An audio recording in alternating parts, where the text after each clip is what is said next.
Hello, Florida.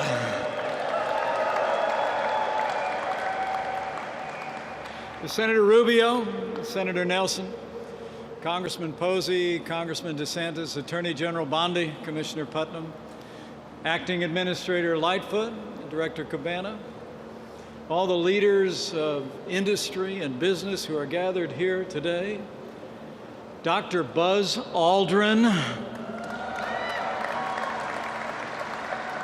and all the great men and women of NASA and the Kennedy Space Center. It is my great honor to be with you here today at the dawn of a new era of space exploration in the United States of America.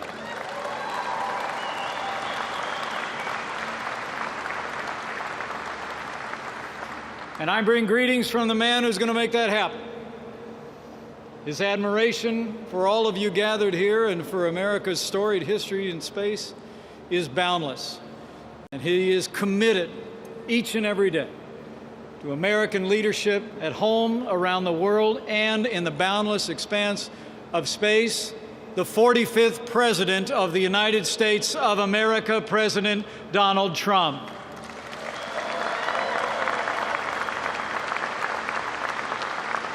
You know,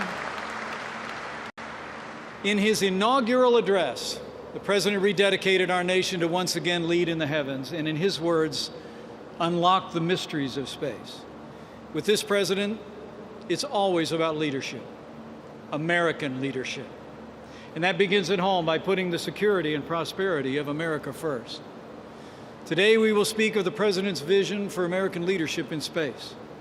But between those two spheres, in Warsaw, Poland, today we were reminded that the American president is the leader of the free world.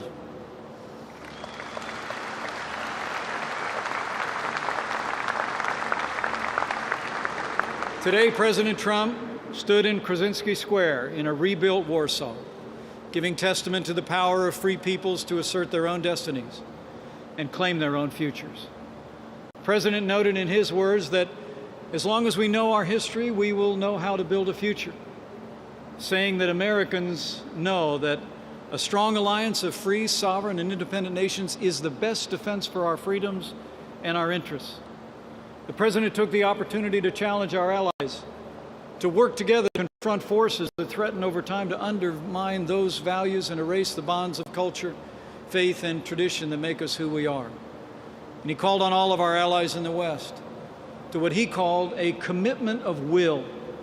And he reminded us that the defense of the West ultimately rests, in his words, not only on means, but also on the will of our people to prevail. Finally, he reminded the world today that our own fight for the West does not begin on a battlefield. It begins with our minds, our wills, our souls, our freedom, and that our survival depends on the bonds of history, culture, and memory. My fellow Americans, that's what American leadership looks like on the world stage.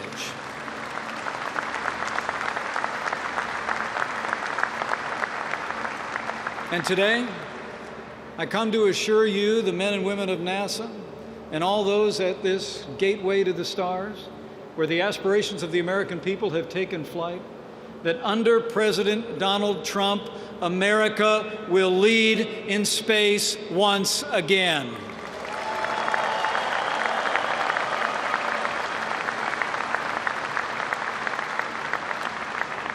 Just last week, President Trump declared that America is, in his words, going to be leading in exploration and discovery like we've never led before. Welcome to a new era of American leadership in space. You know, I can't think of a better place to deliver this message than here at the Kennedy Space Center, named for a president who challenged America to undertake, as he said, the most hazardous and dangerous and greatest adventure on which man has ever embarked. The Kennedy Space Center is the heart and soul of our nation's space program, where science fiction has become science fact for generations. Just this past Saturday, this center celebrated its 55th birthday. And for 55 years, you've relentlessly expanded our horizons and given us so many national heroes. Here, the crew of Apollo 11 set sail for the Sea of Tranquility on the moon. Here, you launched America's space shuttles and America's astronauts to orbit this blue marble. Here, the Hubble Space Telescope, the New Horizons, and so many other technological wonders lifted off from Earth to give us a glimpse of our fellow planets, the distant stars, and the infinite galaxies that are our window into our very past. And here, from this bridge to space, our nation will return to the moon, and we will put American boots on the face of Mars.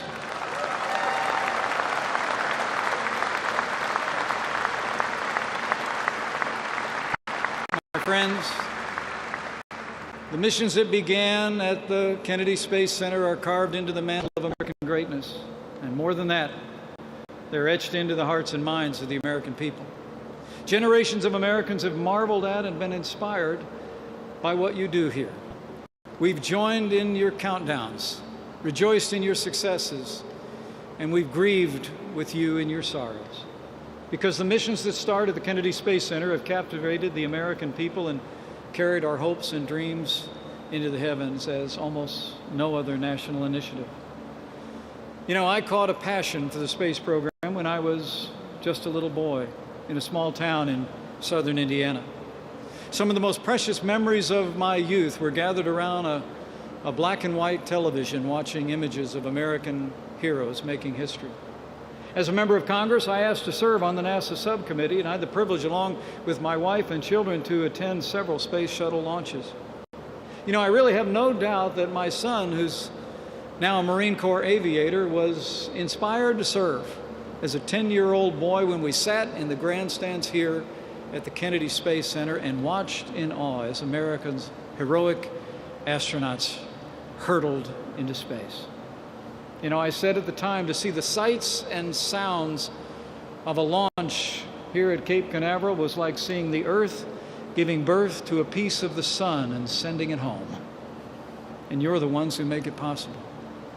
So give yourselves a round of applause for making miracles happen, for making science fiction science fact here at the Kennedy Space Center. The truth is that your work breaks new ground and breaks records in equal measure. And serving each and every day with this president, I can say with confidence, the American space program has a champion in the President of the United States.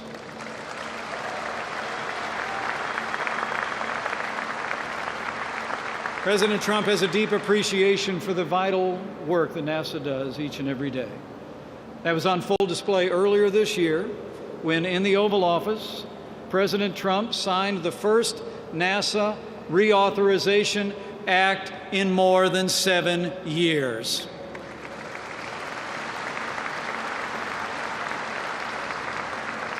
Surrounded by many of these same members of Congress who join us here today, after the bill's signing, President Trump renewed our nation's commitment to, in his words, NASA's mission of exploration and discovery, because he knows that every day the men and women of NASA inspire the American people and enrich the American spirit. President Donald Trump is already ensuring that NASA has the resources and support you need to make new history from this place, inspire new generations, and advance American leadership in the boundless frontier of space. Of that you can be assured. You know, allow me just to take a moment to single out Senator Rubio and Senator Nelson and all the distinguished members of Congress who are here with us today. Would you all mind standing and allowing everyone here to show our appreciation for the great champions of human exploration in space that all of you are? Please rise and give these leaders in the House and in the United States Senate a big round of applause, would you please?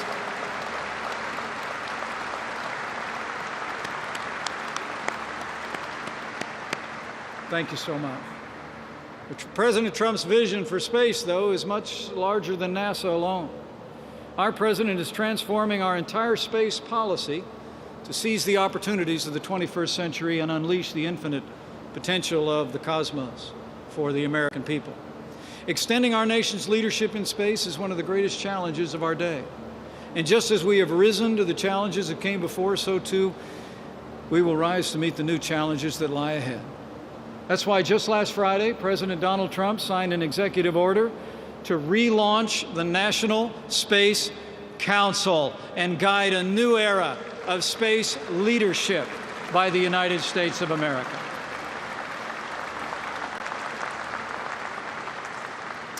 After being dormant since 1993, I'm proud to report that the National Space Council is up and running once again, and it will be my great honor as Vice President of the United States to serve as its chair.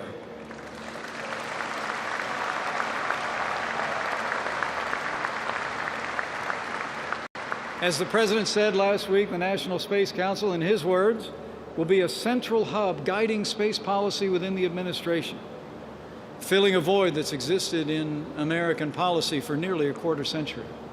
You know, this is actually the third iteration of the National Space Council. American presidents from Eisenhower to Kennedy, Johnson to Nixon to George H.W. Bush all turned to the National Space Council for assistance and advice. It was under the first National Space Council's watch that America put a man in space, put a man on the moon, and with less than a decade between them. And the second council saw our nation through the close of the Cold War as space became ever more important to our national security. As you men and women of NASA know, the American people have never lost our passion to explore space and uncover its secrets. But for nearly 25 years, our government's commitment seems to have not matched the spirit of the American people. But I'm here to tell you that as we still enter this new century, we will beat back any disadvantage that our lack of attention has placed, and America will once again lead in space for the benefit and the security of all of our people and all of the world.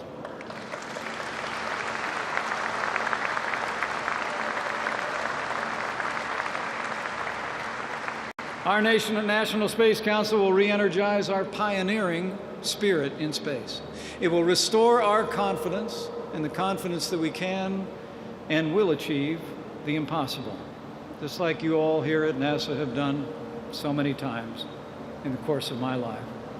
It will ensure that America once again takes our rightful place as the vanguard of humanity's historic rendezvous with the future in the outer limits of space. The Council will bring together leaders from the President's administration, including our Secretaries of State, Defense, Commerce, Transportation, and Homeland Security. The Chairman of the Joint Chiefs, our National Security Advisor, our intelligence leadership, and the NASA Administrator. And I look forward to holding the first meeting of the National Space Council before the summer is out.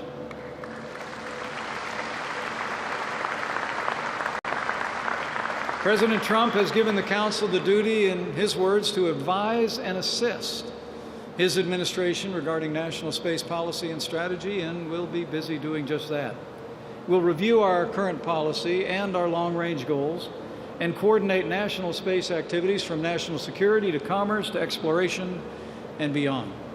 And crucially, at the President's direction, we will, in his words, foster close coordination, cooperation, technology, and information exchange among all the stakeholders and sectors involved in space activity, including government agencies, the armed forces, and leaders from the realms of private industry and the academic world. We will bring the best of America together once again to lead with Americans in space. As the President said just last week, the National Space Council intends to draw on the expertise and insights of scientists, innovators, and business leaders in a whole new way. These leaders, whom the President and I will be naming in the coming weeks, will form a user advisory group, and I know with confidence that their work will dramatically enhance our space policy in the days ahead, just as it has in the past. I'm particularly excited to see the increased collaboration with our burgeoning commercial space industry, so much in evidence here at the Kennedy Space Center. You know, I'm really sorry that I missed the successful commercial launch that took place last night. I was praying for rain at the Kennedy Space Center, so we might see that rocket go up today. But the truth is, we're going to continue to foster stronger partnerships between government agencies and innovative industries across this country because we both have so much to offer one another. In fact, Kennedy Space Center is proof that public and private sectors can achieve more by working together than they could ever achieve apart. This center is today the world's premier multi-use spaceport, and that truth will only continue to grow.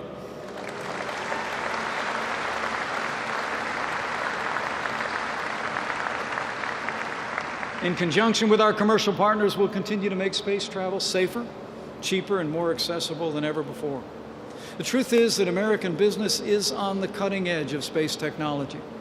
And under President Trump's leadership, with the guidance of the National Space Council, we'll tap into the limitless well of American innovation, because there's no problem the American people can't solve, no barrier we can't break down, no objective we can't achieve when we bring the full force of our national interests and creativity to bear. You know, the American spirit is as limitless as space itself. And so we will bring that spirit fully to bear on the trials that lie ahead. If we can dream it, we can do it. And under President Donald Trump, we will achieve more in space than we ever thought possible. President Trump observed just last week, the human soul yearns for discovery. And I would say that's especially true for those of us who have the privilege to call ourselves Americans. Under President Donald Trump's leadership, we will reorient America's space program toward human space exploration and discovery for the benefit of the American people and all of the world.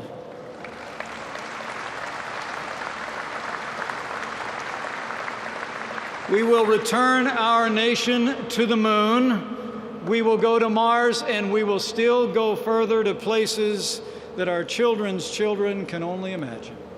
We will maintain a constant presence in low Earth orbit, and we'll develop policies that will carry human space exploration across our solar system and ultimately into the vast expanse of space.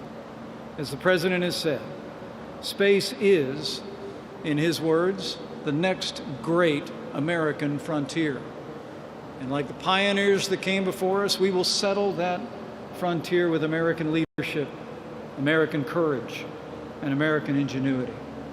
And as we once again lead in space exploration, we will continue to make the investments and presence in space to ensure the safety and security of the American people. Space is vital to our national security. I saw it firsthand when I visited Schriever Air Force Base just a few weeks ago. And I can assure you, under President Donald Trump, American security will be as dominant in the heavens as we are here on Earth.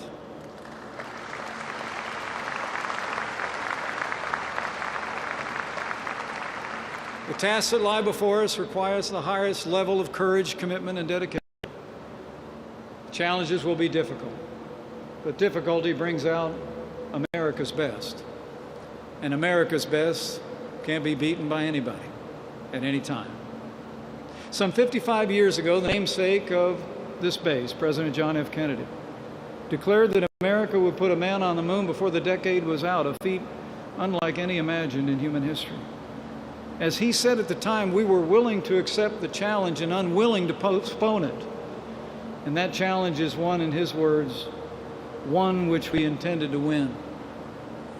And with your forebears here at the Kennedy Space Center, and in Houston and all across NASA, we did win the race to the moon.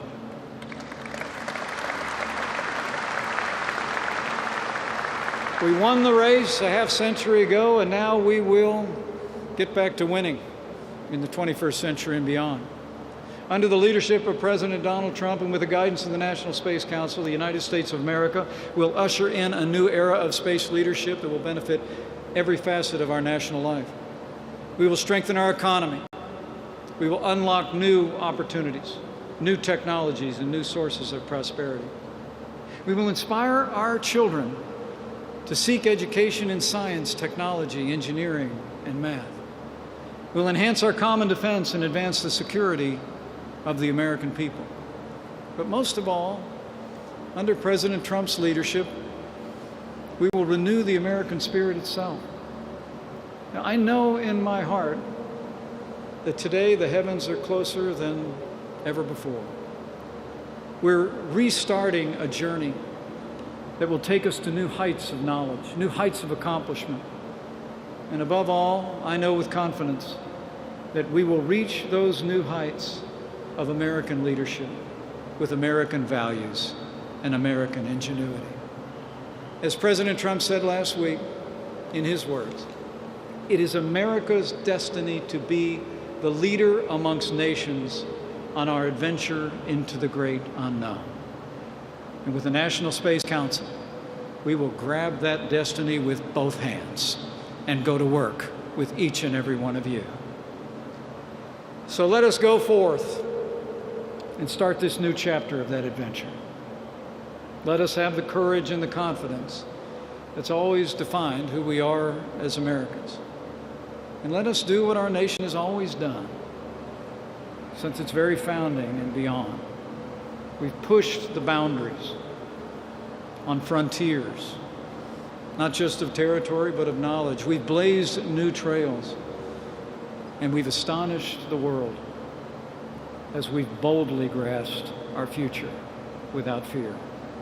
And as we go, let us have faith.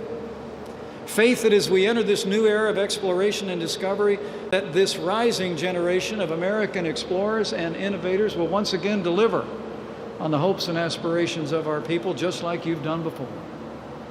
And as this new generation of astronauts suits up, let them have the faith that they do so surrounded by the prayers of the American people, with the absolute assurance that as they rocket into the heavens, they do not go alone.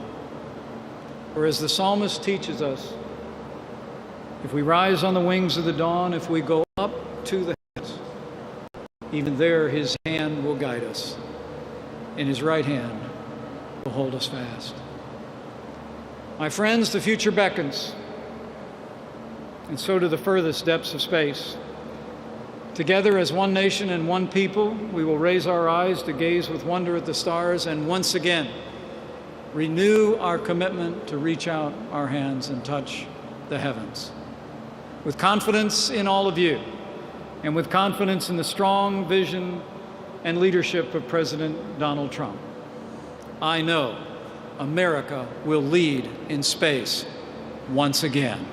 Thank you. God bless you.